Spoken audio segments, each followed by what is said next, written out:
नमस्कार, आप सभी का बहुत बहुत स्वागत है एबीपी न्यूज पर। आपके साथ हूं मैं रुबिका लियाकत। आज के बजट को समझने के लिए हर एक सेक्टर के खास मेहमान से कि वो बजट को कैसे ले रहे हैं ये समझना बहुत ज़रूरी हो जाता है, और इसीलिए अब हमारे सामने दो बहुत ही महत्वपूर्ण मेहमान मौजूद हैं। सबसे पहले निरंजन हीरानंदानी साहब, आपका मैं स्वागत करती हूँ। को फाउंडर हैं, एमडी है हीरानंदानी ग्रुप के।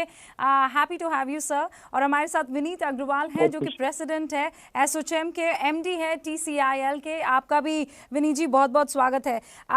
हीरानंदानी साहब, आज के बजट को आप कैसे देख रहे हैं, और आपको क्या लगता है कि जो रियल सेक्टर है उसे लेकर इस पिटारे में से क्या कुछ निकला है और कितना बढ़िया निकला है? मेरे अंदाज से ये एक बहुत ही डिफिकल्ट बजट रहा है, क्योंकि जब मैंने एक्सपेंडिचर साइड की बात सुनी तो मुझे एक डर लग रहा था कि ये कैसे होगा, कि बना वो कि कहाँ से पैसे लाएंगे, क्योंकि हेल्थ सेक्टर पर, लॉजिस्टिक्स, वेयर हाउस, सब सेक्टर्स पर एक्सपेंडिचर की बात की, और उसके साथ साथ में टैक्सेशन कुछ बढ़ाया नहीं।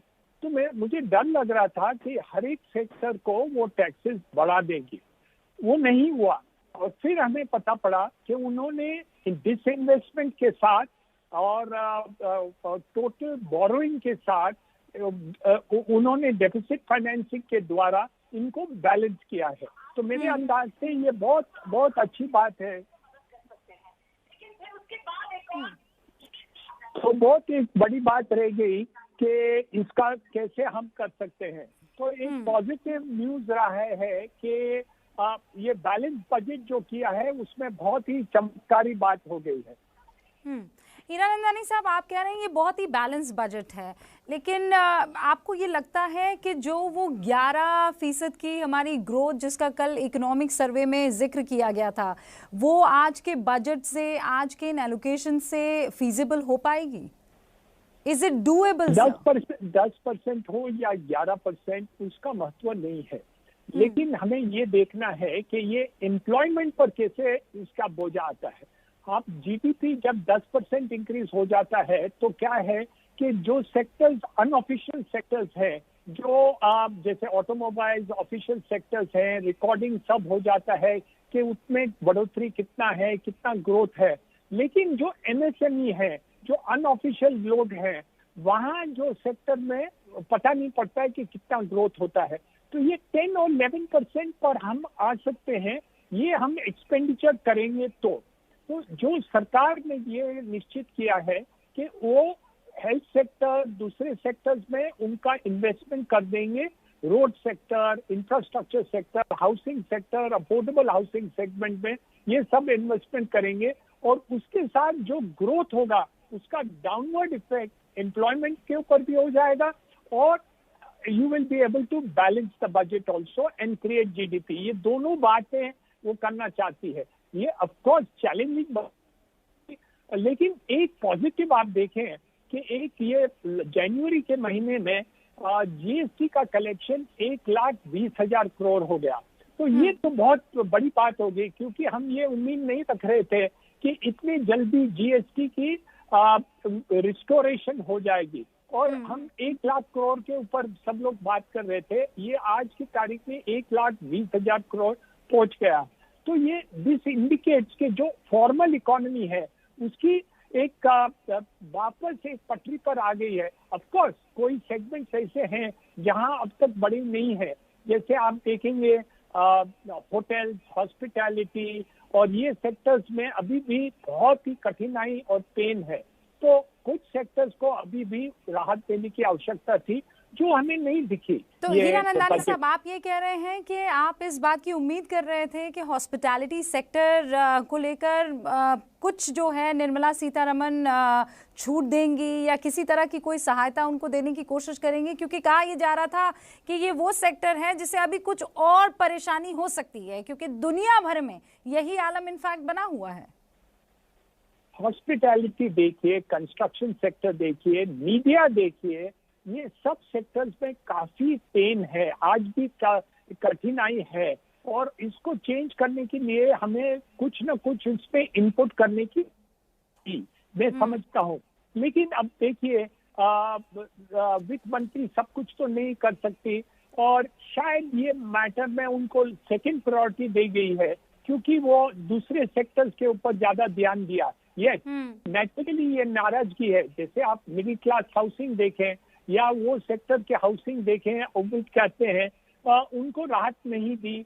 हम समझते थे स्टैंडर्ड डिडक्शन वो 2 लाख का है, वो 5 लाख कर देगी।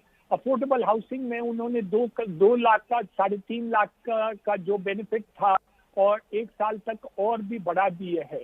तो ये पॉजिटिव हम गिना जाते हैं, लेकिन ऑब्वियसली जो हम पूरे अपेक्षा रख रहे थे वो नहीं हुआ। ओके, आप ये कह रहे हैं कि जो एक्सपेक्टेशंस आपकी थी वो एक्सपेक्टेशंस पर ये बजट पूरी तरीके से नहीं उतरा है। मेरे साथ विनीत जी भी जुड़े हुए हैं। विनीत जी, आप मेरी आवाज़ सुन पा रहे हैं? इनफैक्ट इसीलिए मैं उनसे सवाल नहीं कर पा रही हूँ क्योंकि हमारा कनेक्शन अभी तक नहीं हो पाया है। सो हीरानंदानी साहब, आप कह रहे हैं कि ये एक्सपेक्टेशन पर उतना खरा नहीं उतरा, and I can understand. Real sector या रियल एस्टेट की अगर हम बात करें तो सबसे ज़्यादा परेशानी का सबब ये सेक्टर रहा है। लोगों के पास पैसा नहीं है, वो खर्च नहीं कर सकते हैं, और इसीलिए कुछ ज़्यादा एक्स्ट्रा जो है वो इस बजट में से आने की उम्मीद थी। क्या क्या क्या लाया जा सकता था, ये बड़ा सवाल है। क्या वो फीजिबल प्रैक्टिकलिटी के ग्राउंड पर था? देखिए, जितना एक्सपेंडिचर उन्होंने किया है वो एक चमत्कारी है, तो मैं तो ज्यादा उसमें कोई निंदा नहीं करना चाहता हूँ। लेकिन क्या हो जाता है कि सेक्टर की एक खुद की प्रॉब्लम्स होती है। मीडिया देखिए, मीडिया में कितना पेन रहा है। आप देखिए, हम बातचीत कर रहे हैं, प्रिंट मीडिया में देखिए, होर्डिंग्स की, टीवी के एरिया सेक्टर्स है, ये सब मीडिया में कितना पेन है। रियल एस्टेट में आप देखेंगे कितने प्रोजेक्ट्स अटके हुए हैं। तो ये सब सेक्टर्स को और कुछ राहत दे सकते थे, लेकिन जैसे मैंने कहा, सब उम्मीदें, सबकी उम्मीदें नहीं पूरा कर पाई है। सबको खुश नहीं किया जा सकता। मैं समझता हूँ कि जैसे इकोनॉमी पिकअप हो जाएगा, उसकी सेकेंडरी इफेक्ट में हमारी इंडस्ट्री फिर पटरी पर आ जाएगी, मीडिया भी आ जाएगी, दूसरे जो हॉस्पिटैलिटी है वो भी खुल जाएगी, और वैक्सीन के कारण मेरे अंदाज से हॉस्पिटैलिटी और टूरिज्म फिर एक पटरी पर आ जाएगी। और हम यही उम्मीद कर रहे हैं। लेकिन hats off to your optimism Hiranandani साहब, क्या आप कह रहे हैं it is going to happen and very soon it will happen. Vineet ji भी हमारे साथ जुड़ गए हैं। विनीत जी, कोशिश कर रही थी लंबे अरसे से कि आपसे भी कनेक्शन जल्दी जुड़ जाए, लेकिन आपको लगता है कि इस बार का बजट इंडस्ट्री फ्रेंडली बजट है? क्योंकि अभी हीरानंदानी जी जो जिक्र कर रहे थे कि बहुत से ऐसे सेक्टर हैं जो सिर्फ आंखें खोलकर देखते ही रह गए कि अब आए तब आए, लेकिन ऐसा हो ना सका। हाँ, देखिए, इंडस्ट्री के हिसाब से जो देखा जाए, उनको चाहिए कि एक तो डिमांड रहे, और डिमांड अगर है तो वो और आगे कैपेक्स कर सके, और इन्वेस्टमेंट कर सके, और ये जो साइकिल है पैसे का ये चलते रहे। उसके डिमांड को क्रिएट करने के कई जो फाइनेंस मिनिस्टर ने आज घोषणाएं की हैं, इंफ्रास्ट्रक्चर रिलेटेड और डायरेक्टली जो हेल्थ रिलेटेड, ये सब आप के लिए डिमांड क्रिएट भी करें। क्योंकि जैसे जैसे आप रोड बना रहे हैं या कोई भी इंफ्रास्ट्रक्चर प्रोजेक्ट कर रहे हो, लेबर उसमें जा रहा है, एम्प्लॉयमेंट जनरेट हो रहा है, उसका हाथ ही के हाथ उसको पैसे मिल रहे हैं, और जब पैसे मिल रहे हैं तो जाकर के जरूर कहीं ना कहीं कंजम्पशन ग्रोथ होगा। तो ये कंजम्पशन लिंक्ड जब तक डिमांड नहीं बढ़ेगा तब तक हम इंडस्ट्री भी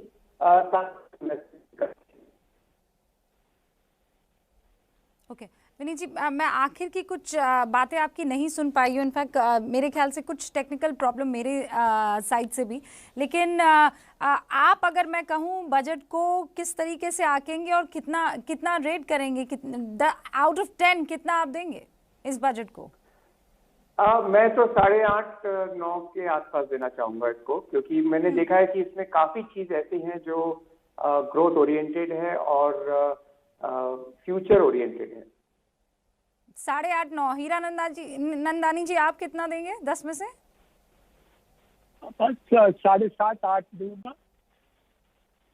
7.5-8 के आसपास। अच्छा, आप दोनों में 1.5 वाला थोड़ा कॉमन फैक्टर है, लेकिन अब मुझे ये बताइए कि जो मार्क्स आप काट रहे हैं विनीत जी, वो मार्क्स क्यों काट रहे हैं, क्या वजह है? विनीत जी की आवाज मुझे दे दीजिए प्लीज। तो वो जो मार्क्स है वो बेसिकली एग्जीक्यूशन के लिए है।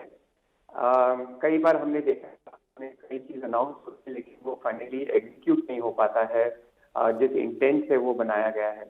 तो अगर एग्जीक्यूशन में कोई और एम्फेसिस होता है बजट में तो वो जरूर अगर हमें पता होता तो we could have given higher number, लेकिन एग्जीक्यूशन क्रिटिकल रहेगा।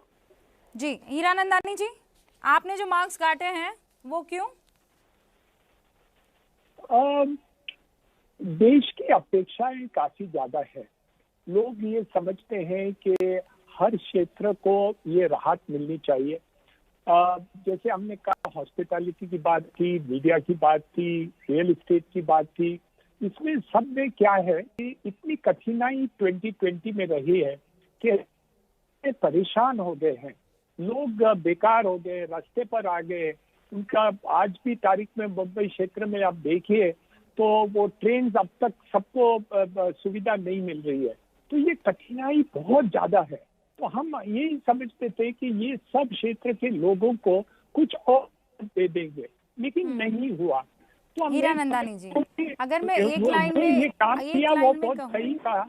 हाँ, तो आप ये कहना चाह रहे हैं कि ये अभूतपूर्व वक्त है और ऐसे में एक अभूतपूर्व जो है वो बजट आना चाहिए था। निर्मला सीतारामन ने ये कहा था कि ऐसा बजट 100 सालों में नहीं आया होगा। Do you agree with this Hiranandani ji? Yes, that I agree, क्योंकि जितना खर्चा उन्होंने दिखाया है इतना अब तक कोई बजट नहीं बताया।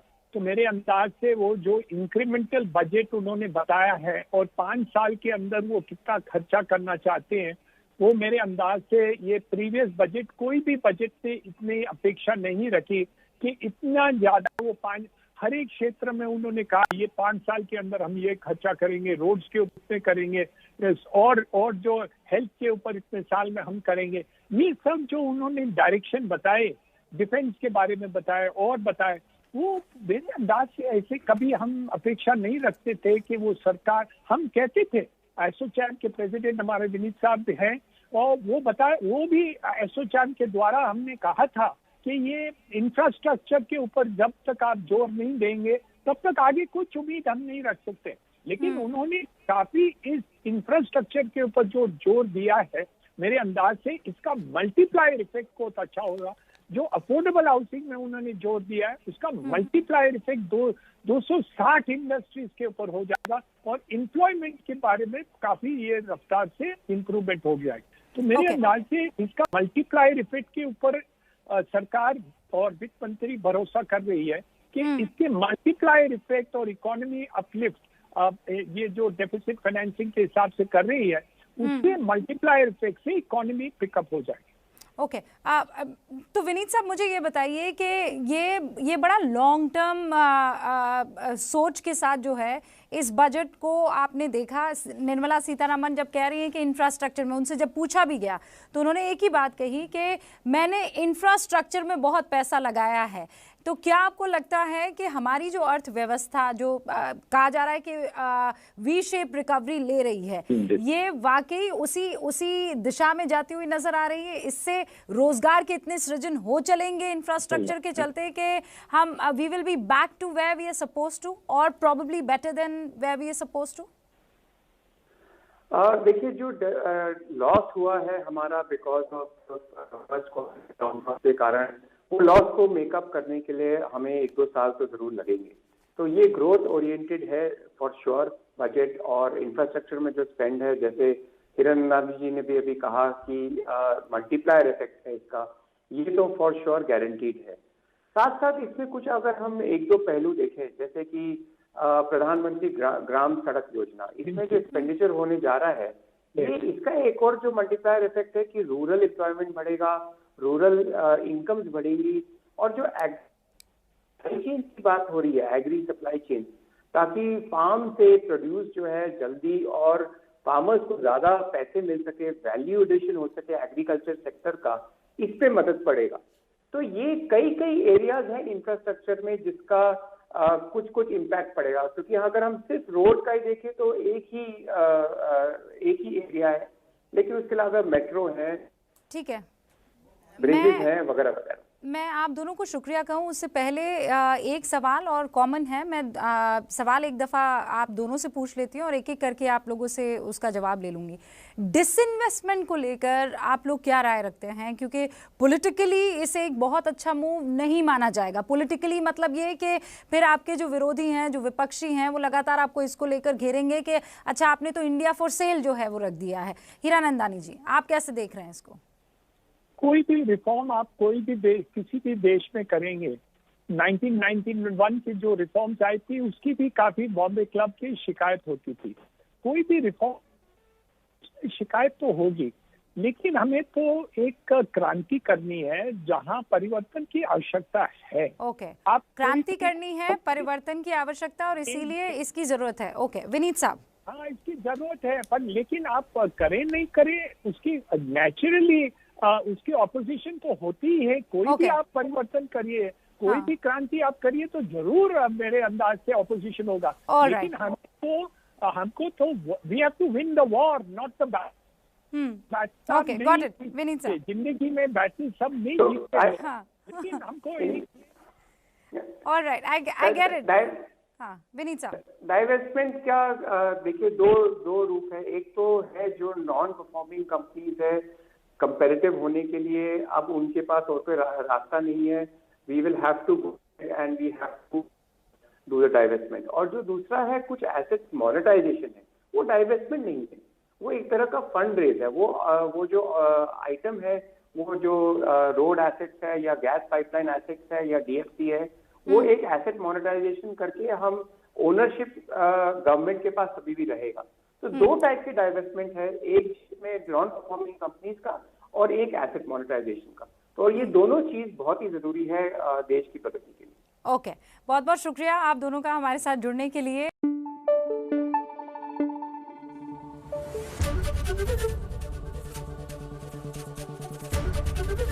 एबीपी न्यूज आपको रखे आगे।